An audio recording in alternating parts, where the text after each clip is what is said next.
Bien, estamos en contacto ya con alguien que yo diría que acumuló tanta experiencia desde antes del periodo 83 de democracia, porque fue joven funcionario del gobierno de Isabel Perón y después pasó por casi todos los puestos más importantes de la República, vicepresidente, ministro de Relaciones Exteriores.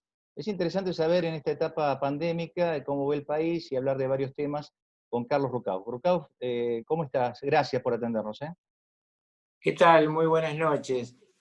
Yo creo que el tema central de la Argentina de hoy es que se ha logrado algo poco común, que es un acuerdo político entre todos los que gobiernan, el presidente, el jefe de la ciudad autónoma, los gobernadores, para enfrentar la pandemia, y esto es muy bueno. Y ahora habría que encontrar un acuerdo de similares características para ver cómo salimos de las consecuencias económicas de esta pandemia, cómo se recupera actividad económica, cómo se recuperan puestos de trabajo, cómo evitamos que atrás de la pandemia venga una miseria que golpea a nuestro pueblo. Bueno, has avanzado en un punto que indudablemente vamos a tratar en el medio de esta charla, pero antes quería, haciendo ese repaso que hice inicialmente, ¿cuál fue de tu carrera política el momento más difícil que sea comparable a este? ¿Y cuál ha sido aquel también momento de autocrítica que en tu carrera política dirías, esta cosa lo hubiera hecho diferente? Bueno, yo creo que el momento más difícil fue claramente el momento en el que el gobierno federal del doctor de la Rúa se encuentra en una situación de impago de la coparticipación federal porque estaba atado por la convertibilidad que se estaba muriendo y entonces la provincia de Buenos Aires que yo administraba no tenía fondos para pagar, ni para pagar proveedores, ni siquiera para pagar los sueldos. Entonces llegamos a un acuerdo con el jefe de gabinete, Cristian Colombo, para que nos autorizaran a emitir una cuasimoneda, que fue el patacón. Con eso pudimos sortear la crisis y no producir un default desde la provincia de Buenos Aires, que lamentablemente luego se produce a fin de ese mismo año en el gobierno federal. En esto me da un pie, Rucauf, porque se ha dicho que la complejidad que tiene la crisis económica y con todo este parate, hasta se rumoreó que podría volver una cuasimoneda. ¿Considerás que esto es posible? Bueno, es una decisión que tiene que tomar el presidente y los gobernadores. Yo creo que no hay que descartar ningún instrumento. Como dicen los más modernos economistas, en momentos de crisis hay que pensar out the box, fuera de las normas de la caja. Y a mí me parece que esta crisis mundial, no solamente Argentina, va a tener consecuencias terribles. Solamente recordar que la crisis de 1930, que todos los economistas dicen que fue menos impactante que esta en la economía mundial, devino luego una crisis de tal magnitud que dio casi por tierra la democracia en Europa y terminó la Segunda Guerra Mundial. Entonces a mí me parece muy importante que preservemos la democracia, que encontremos una salida en común y que tengamos en cuenta que el mundo en el que nos estamos metiendo es muy peligroso.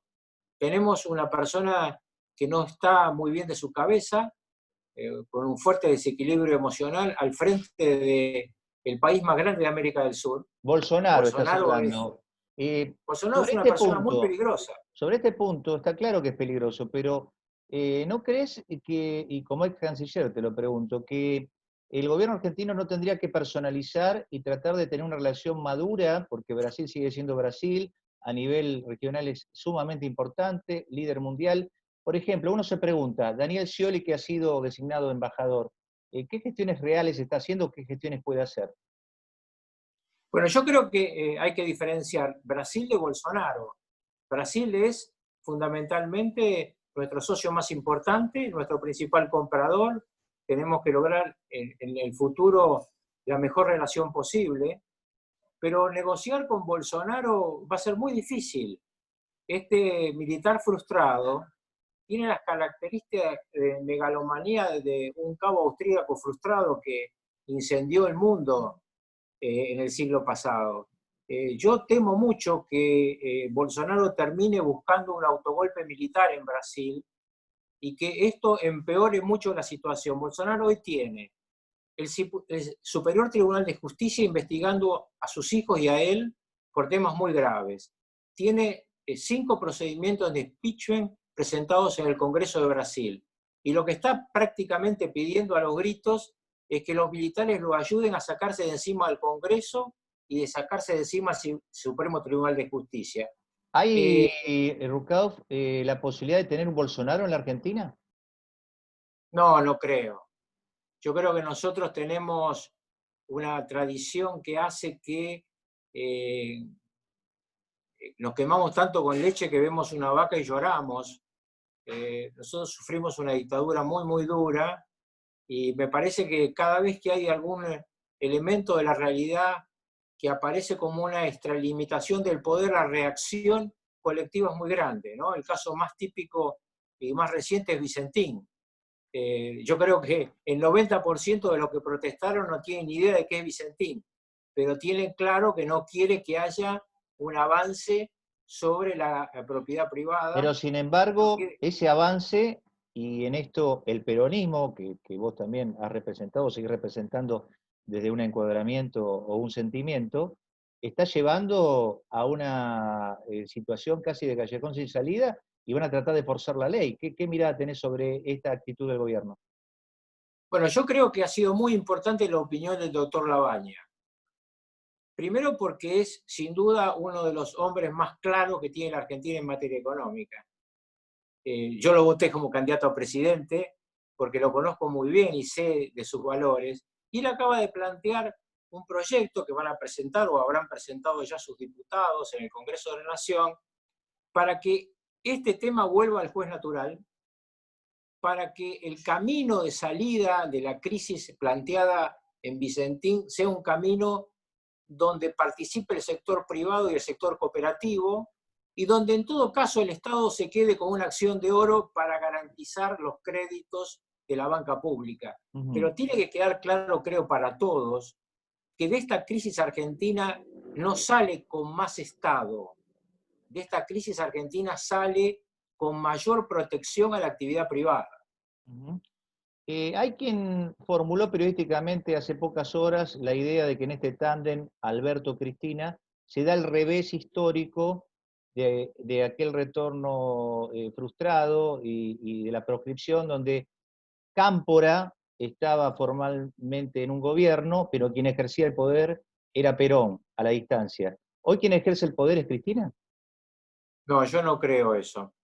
Yo creo que ellos tienen una sociedad que se fundó en aquello de que con Cristina no alcanza, sin Cristina no se puede, o algo parecido que decía Fernández en aquella época.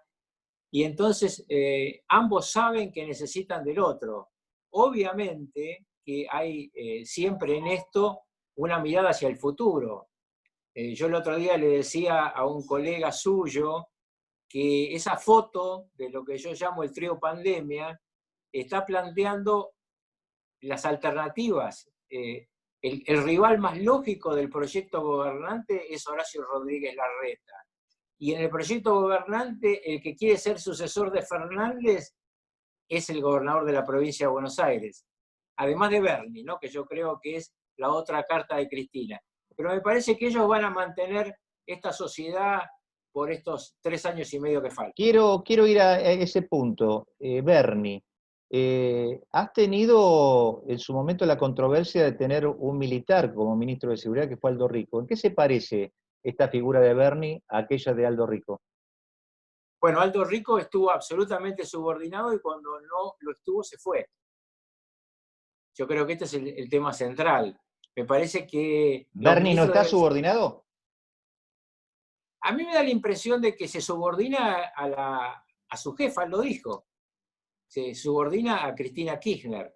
La subordinación lógica de un ministro es al gobernador. ¿Te ha gustado esa imagen de portar un arma para detener un delincuente, de él liderar un operativo?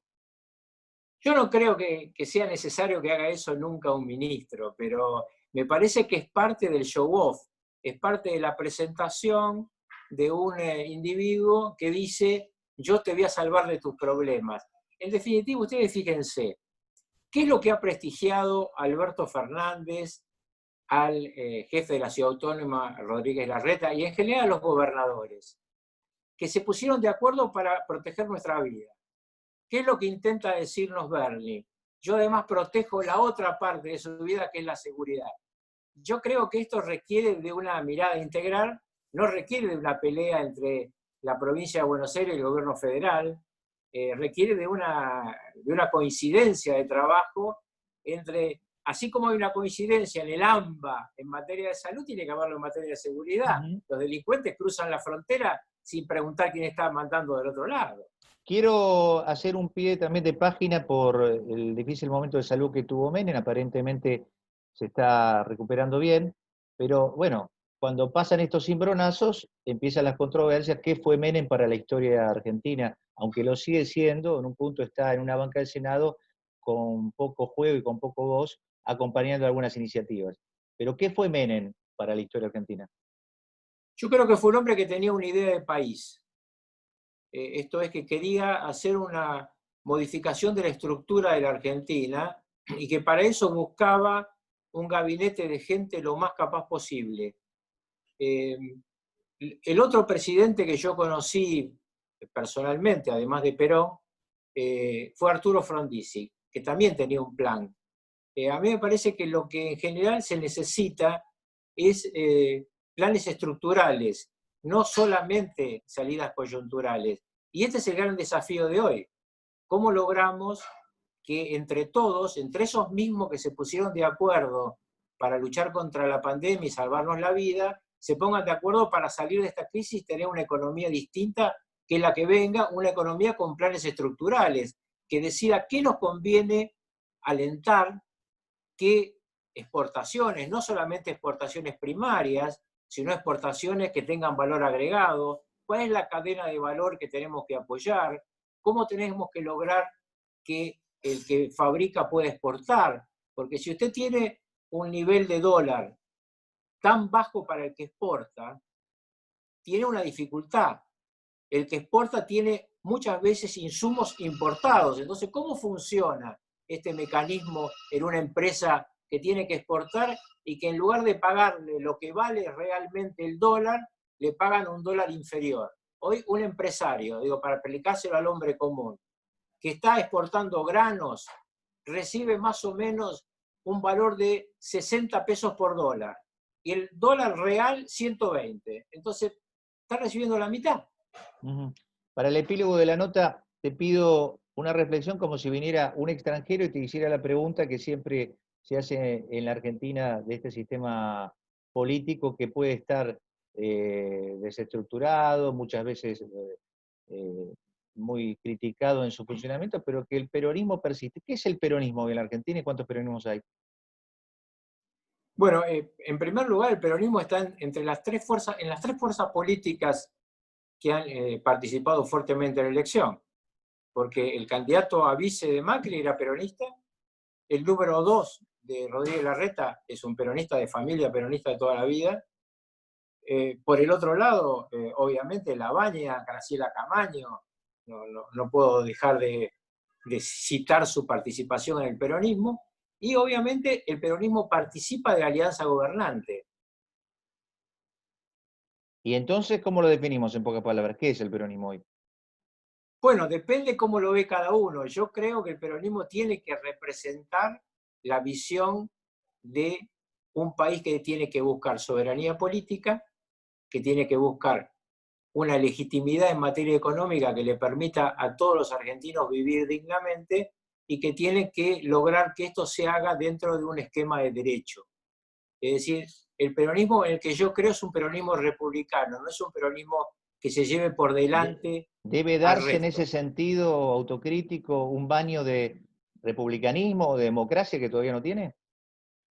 Yo creo que hay un acercamiento al republicanismo del peronismo que viene de hace muchos años, pero a veces hay una recurrencia a pensar que el peronismo tiene que ser el todo. Y el peronismo tiene que ser una parte, es sin duda una parte importante, pero de la crisis argentina estructural y esta coyuntural no se sale sin un acuerdo de todos los que participan. Hay que respetar las ideas del otro y ponernos de acuerdo en buscar una salida. Yo creo que el ejemplo sigue, y vuelvo a reiterarlo, sigue siendo el de esta oportunidad.